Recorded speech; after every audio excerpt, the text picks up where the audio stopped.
Let us now begin by describing the working principle of operational amplifier. We know there are different types of operational amplifier that operate based on the circuit requirement, depending on how you want to control the signal within an electrical circuit. So there are different operation of the operational amplifier based on the type of the amplifier.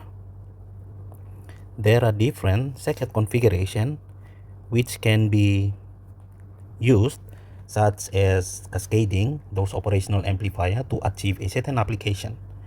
We have many different applications, from simple to complex application. The important thing is for you to understand the basic of the operational amplifier. So if you have the basic in place, you can be able to further into the advanced stage where amplifier can be cascaded together. The first type of amplifier that we will discuss is the voltage follower amplifier, the inverting, non-inverting, and the differential amplifier. However, in this video we will simply discuss what is the voltage follower, inverting and non-inverting. In some previous video we will discuss different type of amplifier based on the simulation mode. So you will have to understand what is a system. I think it is also vital for you to understand a system, V out and V in. So this is a basic system. So a system is responsible for altering the input by producing the response. This is the response of a system. So the response is mostly based on the criteria of the system. In most systems, we say it has a gain. So gain can be a parameter in a system which alter the input to produce the output. And the gain is derived from the circuit parameters. Circuit parameters, some basic you should understand, such as a resistor, a capacitor, inductor,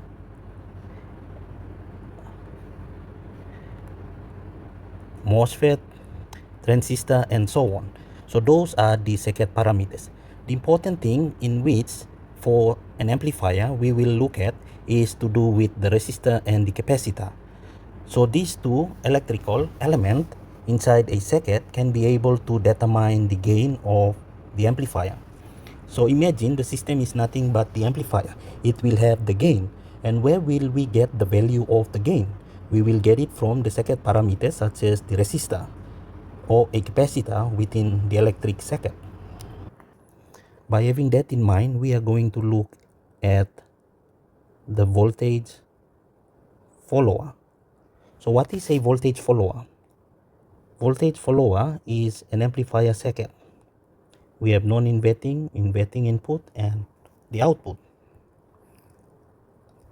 So a voltage follower, the term itself, it says voltage follower, meaning the voltage of the output will always follow the reference of the input.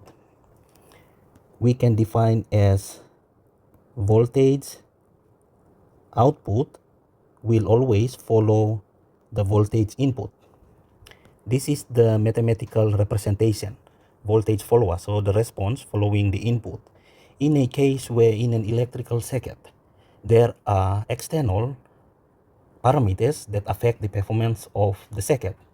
For example, the temperature, or the increase or decrease in the magnitude of the voltage, the type of resistance that are used in an electrical circuit.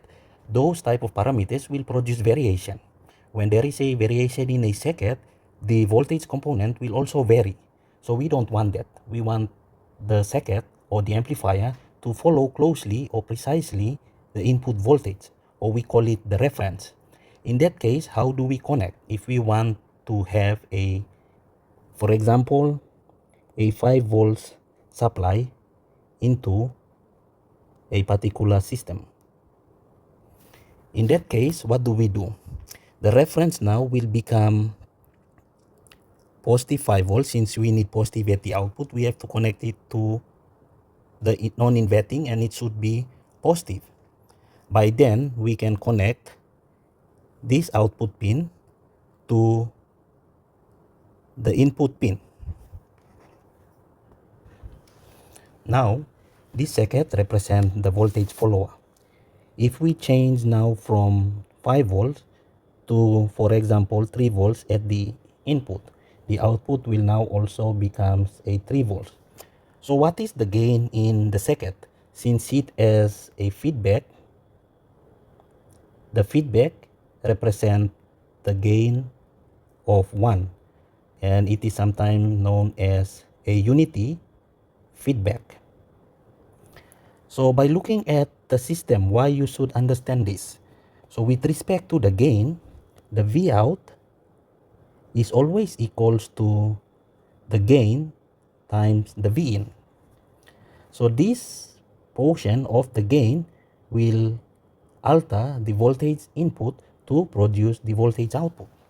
And this is very important. Since it is non-inverting or connected to non-inverting, the output will not be inverted. That means it is non-inverting.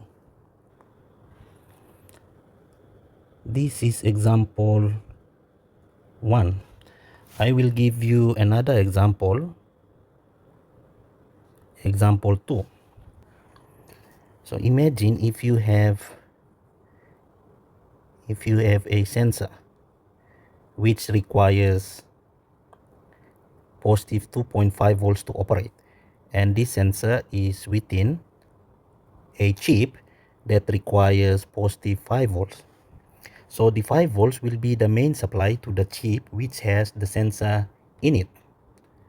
And also this sensor is required to operate with a constant voltage of 2.5 with respect to the variation in a circuit. So we want to get, for example, 2.5 volts. So we can connect the circuit like this: inverting, non-inverting, and we can have two resistors connected in such a case, and this can be connected to the sensor. We have the unity feedback, and we can now connect this to the input, and this will be the positive 5 volts, the supply to the entire circuit. So if we have R1 and R2, if they have the same value, then it will produce half of the input voltage. If R1 is equals to R2 and equals to, for example, 100 ohms. And also this circuit is known as a voltage divider. This circuit is known as a voltage divider. The term itself, you can understand that it will divide the voltage. So if we have the same magnitude of R1 and R2, it will divide by 2. And the voltage divider is also given by this equation. This will be the point in which it is the V out of the voltage divider. So a voltage divider can also be regarded as a system which divides the voltage. So the V out of the voltage divider is equals to R2 over R1 plus R2 multiplied by the V in. And this is the mathematical representation that describes the operation of the voltage divider. And this can be regarded as the gain of the operational amplifier. So for example, if you have 100 divided by 100 plus 100 is 200. So you should have now the V out is equals to half of the V in. So if we have 5 volts, that means half of 5, which will gives us now 2.5 volts constant voltage to supply the sensor inside the circuit. And that's very important for you to also know. And this unity feedback will just monitor the input and giving the feedback. And it also, the unity feedback can act as a reference. Reference meaning every time it will track the output with respect to the input. Because previously we said this is the differential input. So one will have to compare with the other to compare the what? To compare the difference. And all in all, we can be able to differentiate between the voltage of the system with respect to the voltage of the sensor. In that case, these two examples can help you understand what is a voltage follower. That means the output will always follow the input. If you change the two value of the resistor from R2 and R1 by applying this rule, then whatever the voltage that is applied to the operational amplifier, the output will track the voltage. That's why it is also called the reference voltage of the system. I hope with this video you can be able to understand what is a voltage divider and how it can be used in some simple application. Now we are going to look at the inverting amplifier. So what is the inverting amplifier? In part 1, we discussed the inverting amplifier as the output having the inverted of the input. So how can the circuit diagram be connected? By looking at the symbol. So imagine we have the circuit symbol for the operational amplifier. So V in, let's say R in, and you have RF, and this is connected to the ground. So this is the circuit configuration if you want to invert a signal. By applying the Kirchhoff voltage law to the circuit, we will have V out of the amplifier is equals to minus the RF over the R in multiplied by the V in. So this can be seen as what we have discussed previously. Therefore, we can say the gain of the system is equals to beta is equals to RF over R in. So why there are no minus sign in the beta? Well, beta is a constant term and it cannot be a negative. So this negative represents the inverted portion of the signal. For example, this gain is derived from the second parameters, which is the resistor. And there are no negative value of the resistor. That is why if you are asked to calculate the gain of any circuit, the gain is always positive because of the parameters that are used to derive the value. And it does not have a unit. It is only a constant value. So when we look at this RF, if we want to invert the signal, the term amplifier, the amplifier, we know that we are having some phenomena in which we will amplify the input signal. So the input signal will be amplified in most of the case. Therefore, by identifying the gain, since V out is proportional to the V in and the constant term beta. So beta, if we increase the beta, that means we will increase the output voltage. And what will happen if we decrease the beta?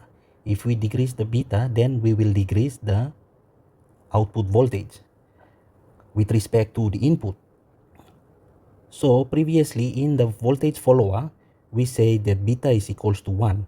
When beta is equals to 1, having unity, that means the output will multiply V in and beta, which gives the same value as the V in. So in case where we want to increase beta, that means it will increase the value of the voltage output by getting the product. And in case if we want to decrease, that means we decrease the value of the beta and we should be able to get the output, which is also decreasing of the value of the input. By looking at this beta here, beta is equals to RF over R in. If we want to invert the signal in such a case that it will be inverted and at the same time be amplified, that means this RF is now the feedback resistor and it has a value. So if we want to invert the signal and amplify the output, that means the RF must be greater than Rin.